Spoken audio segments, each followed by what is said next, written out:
I'm Brenda, and I'm here with Stephanie, Beth, and Karina to discuss their book, Organizing from the Heart. Well, Beth, you've told us that you feel a bit of a failure when it comes to housework, so I am gonna put you on the spot again. Okay.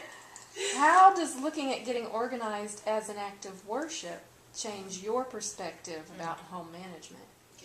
That's a really good question, and it's something I'm still needing to incorporate into my life. Now that I've written about it, I need to absorb what I've actually been part of writing.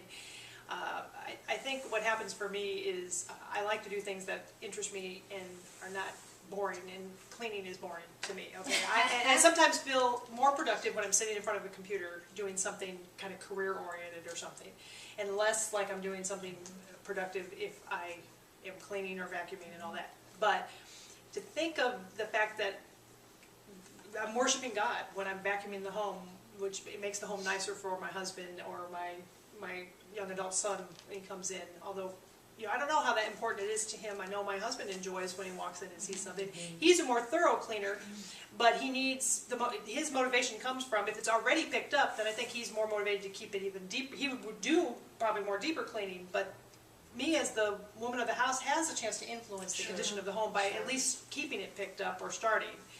And so I guess because it is God's home and He's allowed me to steward, be part of influencing and stewarding it, if I can get that into my heart, again being transparent that it's not all there yet, that I'm being just as much a worshiper when I'm writing a blog post as I am when I'm cleaning the dishes or folding the clothes or organizing a cabinet.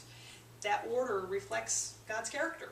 That cleanliness reminds me of Him. I wrote a blog post once about praying while folding laundry, and I got to thinking, well, when you fold socks, you can think about having the feet shod with the gospel of peace, and that you can pray for when somebody, they're the top, that they'll be protected. I mean, there's all things you can come up with, just even on the way you fold certain clothes, to pray for your family while you do that. Or some of us complain so much about housework when there are many people out there who would love to be able to still have family members around to clean for. Right. And we kind of get whiny about having to kick up after kids, and then some people miss their kids who are grown now or whatever. So to try to have that compassion and remember that God really does care, and that I am worshiping Him when I do those menial tasks.